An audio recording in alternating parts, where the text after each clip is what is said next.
రాష్ట్ర ప్రభుత్వం మొంతా తుఫాన్కు సంబంధించిన అన్ని జాగ్రత్తలను తీసుకుందని మంత్రి కందుల దుర్గేష్ తెలిపారు. ముందుగా నిర్ణయించుకున్న షెడ్యూలు ప్రకారం సోమవారం ముంబై పర్యటనకు బయలుదేరి వెళ్లిన మంత్రి కందుల దుర్గేష్ హైదరాబాద్ చేరుకోగానే మొంతా తుఫాను హెచ్చరికల నేపథ్యంలో తన పర్యటనను రద్దు చేసుకుని తిరిగి రాజమండ్రి చేరుకున్నారు.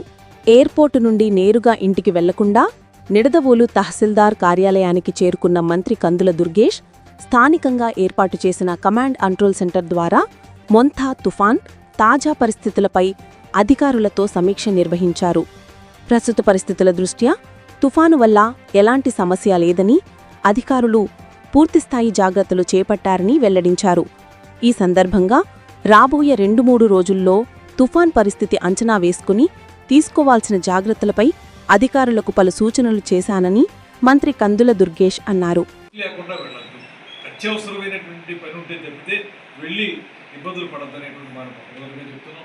రెండోది, ఆరోగ్యానికి సంబంధించి కాచిన, ఎందుకంటే కంటామినేటెడ్ వాటర్ అయిపోయేటువంటి ప్రమాదం ఉంది, జల కాలుష్యం జరిగేటువంటి ప్రమాదం ఉంది, అదేవిధంగా వాటర్ బోర్న్ డిసీజెస్ వచ్చేటువంటి అవకాశం ఉంది. కనుక ముఖ్యంగా మంచినీటిని మనం వేడి చేసి చల్లార్చుకుని అవి తాగితే ఇబ్బందులు లేకుండా ఉంటాయి. ముఖ్యంగా పిల్లల విషయంలో అయితే చేయాలి. అదేవిధంగా హెల్త్ డిపార్ట్మెంట్ కూడా అలర్ట్ చేసాం. హెల్త్ డిపార్ట్మెంట్స్ అన్ని ప్రతి ఒక్కరూ కూడా ఎప్పటికప్పుడు ఎక్కడికక్కడ అవసరమైనటువంటి మందులు రెడీ చేసుకుని అక్కడ హెల్త్ క్యాంపులు నిర్వహించడానికి కూడా అందరూ సిద్ధంగా ఉన్నారు.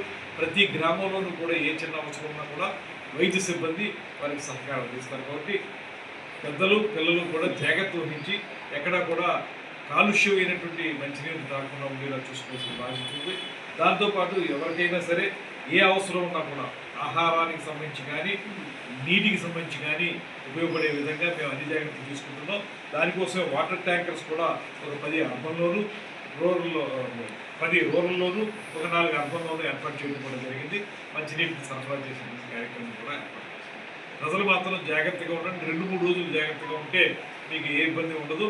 అదేవిధంగా పిల్లలు స్కూల్కి వెళ్ళకుండా ఉండడానికి కోసం ఇప్పటికే జిల్లా యంత్రాంగం స్కూల్కి సెలవులు కూడా ప్రకటించింది. 2-3 రోజులు స్కూల్కి సెలవులు ఉంటాయి. అవసరాన్ని బట్టి మనం 2-3 రోజులు పెంచడానికి కూడా అవకాశం ఉంది. కాబట్టి ఆ జాగ్రత్తలు కూడా తీసుకుంటా ఉన్నాం. ఏదైనప్పటికీ కూడా ప్రజలు కూడా దీన్ని సహకరించి మనం కొంచెం ఏమవుతులే అనేటువంటి ఆలోచన కంటే కూడా జాగ్రత్తగా ఉండాల్సినటువంటి బాధ్యతను ప్రజలు కూడా స్వీకరిస్తేనే జరిగే ప్రమాదాన్ని మనం తగ్గించుకోగలుగుతాం. అధికారులు ఎంత సహకారం ఉన్నా మీకు ఇవ్వచ్చు, మీ అందరూ కూడా మీకు సహకరిస్తాం. కానీ మీలో కూడా ఆ రకమైన క్రమశిక్షణ ఉంటేనే ఆ పని సజీవంగా సాగుతుంది. కనుక దాన్ని దృష్టిలో పెట్టుకుని మీరు అందరూ కూడా ఎటువంటి పరిస్థితుల్లో కూడా అవసరం లేకుండా బయటికి రావద్దు. ఈ 2 రోజులు మాత్రం జాగ్రత్తగా ఉండాల్సిందిగా కూడా పునరావాస కేంద్రాలు ఏమైనా ఏర్పాటు చేశారు? ఇప్పటికీ అవసరం కనపడలేదు. ఇంకా ఎవాక్యుయేషన్ పెద్దగా చేయలేదు. లోతట్టు ప్రాంతాలని నేను చూసి వర్షం కానీ ఇప్పటికంటే ఎక్కువ స్థాయిలో పడితే వర్షపాతం ఎక్కువగా ఉంటే డౌన్ పోర్ ఉందనుకోండి, ఒకవేళ డౌన్ పోర్ ఉండి భారీ వర్షం ఉంటే మాత్రం తప్పనిసరిగా లోతట్టు ప్రాంతాలని మనం ఎవాక్యుయేట్ చేయాల్సిన అవసరం ఉంటుంది. ఎప్పుడైతే ఎవాక్యుయేట్ చేస్తామో ఇప్పటికే ఐడెంటిఫై చేసి ఉంచారు. పునరావాస కేంద్రాలు ఏవేవి ఎక్కడెక్కడ ఉండాలి, పక్కా బిల్డింగ్లు ఎక్కడ ఉండాలి, సురక్షిత ప్రదేశాలు ఎక్కడ ఉండాలి అనేటువంటిది ఆల్రెడీ ఐడెంటిఫై చేసి ఉంచారు. అవసరాన్ని బట్టి భారీ తీవ్రత ఏమైనా ఉన్నది వర్షం అనుకుంటే మాత్రం ఖచ్చితంగా ఎవాక్యుయేట్ చేసి అది తీసుకొచ్చి సురక్షిత ప్రాంతాల్లో పెట్టడానికి కూడా సిద్ధపడతా ఉన్నాం. అదేవిధంగా పశు సంపద గురించి కూడా నేను చెప్పిన సలహా ఏంటంటే గ్రామాల్లో వాటిని వేరే చోట తీసుకురావాలి కనుక గ్రామాల్లోనే కొంచెం ఎత్తైన ప్రదేశాల్లో వాటిని పెడితే ఆ వాటర్ వాటికి తగలదు, అప్పుడు అవి సురక్షితంగా ఉంటాయనేటువంటి మాట నేను వచ్చిన కాబట్టి ఎత్తైన ప్రదేశం